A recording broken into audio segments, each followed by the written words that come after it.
Groupies never die. They just get old. I can think of two different situations. What is a groupie? I mean, some people think it's a derogatory term. I don't really feel that way. I mean, if you're following bands, getting on tour buses or going to hotel rooms or going to hotel lobbies after shows to meet musicians and party with the band, I don't see that there's really any stigma or anything wrong with it. If both parties know what's going on, but a lot of times, you'll be in a band and there'll be band members that are green and don't know that these women come around every year. Every time you roll through town, there's people that are consistently show up. And sometimes they're requested to show up, and sometimes they just show up.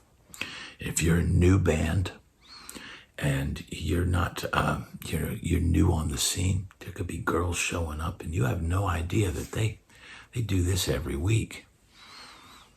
So, number one, if you're a young guy and you're in the music business, find out who you're dealing with. If you meet a young lady or a guy or whatever, get to know them first. Everybody is going to tell you that, I'm just a school teacher and I live such a boring life. And was the famous groupie Connie, Sweet Connie, was doing her act as the Grand Funk Railroad song righteously sings. Sweet Connie was a school teacher. I believe it was in Arkansas.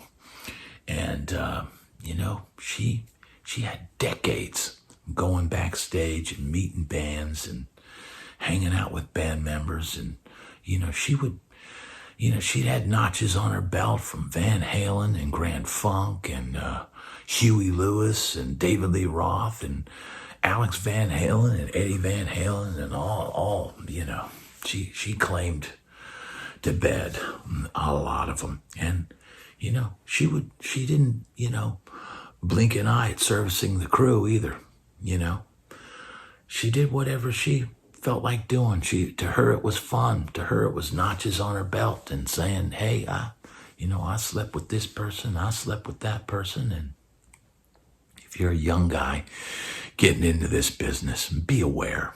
And don't ever listen to somebody that says, oh, I'm just a school teacher and not, or I'm clean.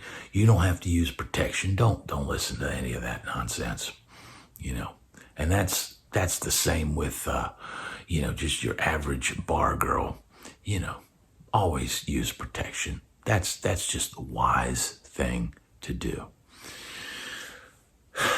So, the reality is the music business, attracts these type of women. And, they come in all shapes and sizes. They come in all ages, and some of them have been doing this kind of nonsense for decades. And I've seen it. I've seen groupies that are limping in to the lounge after the show and, asking for certain band members and stuff. And they're like somebody's grandma's age. And I remember one time, this drummer who had been on the circuit for a long time, this was like an oldies circuit. And I was like, man, here comes Sue. And he's like, oh, God, oh, geez. And I just thought she was just an annoying fan, somebody that was constantly asking about people and, oh, is so-and-so come into the bar? And, they'd come limping in with their cane. And I just thought it was just an eager fan. And he said, no, man. He said, she would come to shows, 10 years, 20 years before. And she would have her husband wait in the car while she would go upstairs and sleep with the musicians. I was like, oh my God. Leaving her husband in the car. And he had to know something was up. He had to know. Maybe he did know. Maybe he was okay with it. But you would not look at this person and think that they were a groupie. You would not look at this person and think, they're a vamp or a tramp or anything like that. I mean, she was the most plain Jane, person you'd ever seen. And that was just horrifying for me to hear.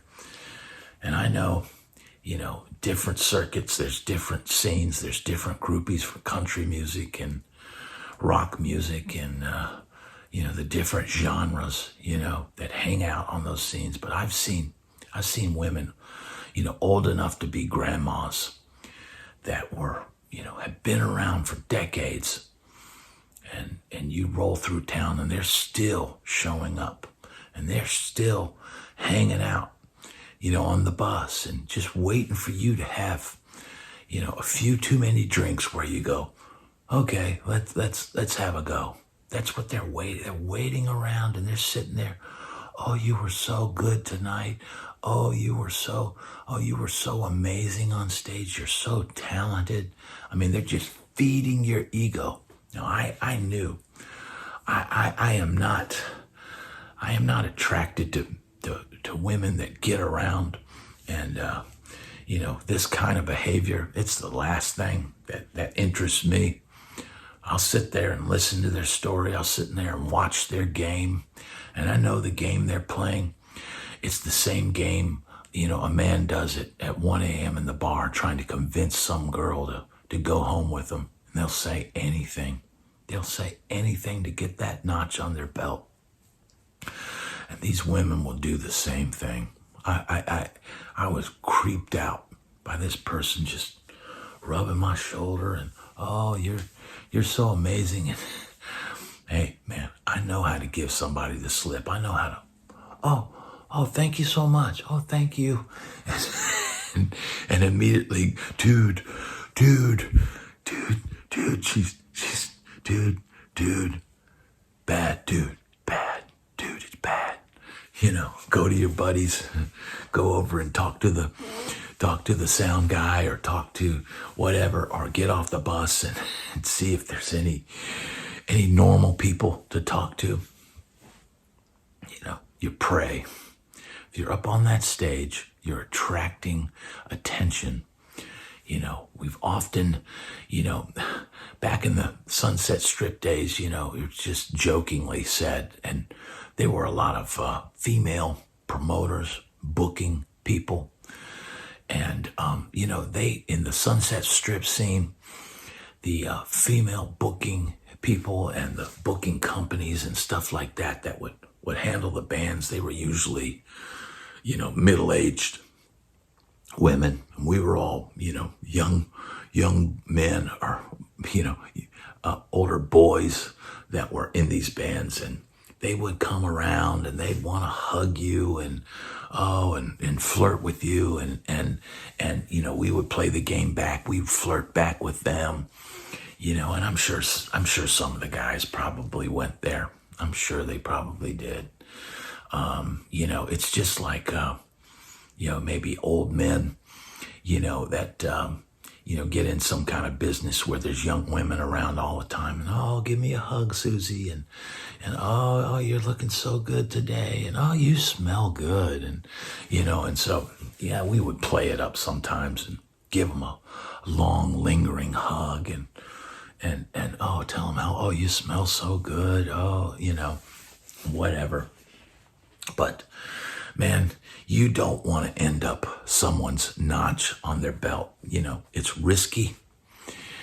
If you're a young guy and you're getting out on the scene, and you're going to be playing, know that, that girl that may be on the bus, and, every time you roll through town, she seems to show up and be there. She's there for a reason. And, she's getting something out of it, whether it's, pleasure or titillation or whatever it is. But be wary of these, groupies. Don't trust them.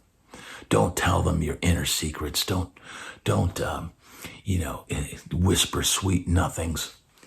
Don't go in the room and, have a dalliance with one of these girls and then start telling secrets on the road, or start telling, oh, I don't really like my boss and all that. Because, man, they'll turn around the next day, the next time you roll through town, and use that information against you and tell the artist to get in his favor.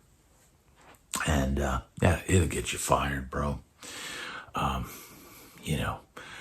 Don't trust a groupie. Always get to know everyone. If you're gonna hang out with girls and meet girls on the road, get to know them first. Don't just rush into the sack. Talk to them, find out what they do, find out who they are. And through conversation, you can pick out the crazy ones, which ones are crazy, which ones to stay away from, and which ones, might have potential. But you don't need to rush into anything. It's okay to exchange social media, but be wary of that as well, because, that casual fan that you met that night before, they're going to start lighting you up on social media and putting your business. I've seen in the past, this was before Facebook and a different social media platform. But I remember, being on the road and meeting some girls backstage and bringing the girls on the bus and having a few drinks. And we're just hanging out. It's not, we're not trying to do anything or, have any fun in the back lounge, right? But the artist walks on the bus. This is a long time ago. We're talking decades ago. The artist, couple decades. The artist walks on the bus, and the girl immediately, eyes get wide, and he's like, "Come on back with me." He takes her on the back of the bus, and I guess they, he tried to do something, or I don't know. But a day or so later, I look on social media, and they're commenting on hanging out with me. They're commenting on one of my threads, and one of them says, "Yeah, we had fun hanging out with you. We won't go back to the back lounge again." And one of the girls chimes in. She says, "Oh my God, that's the smallest thing I've ever seen in my life."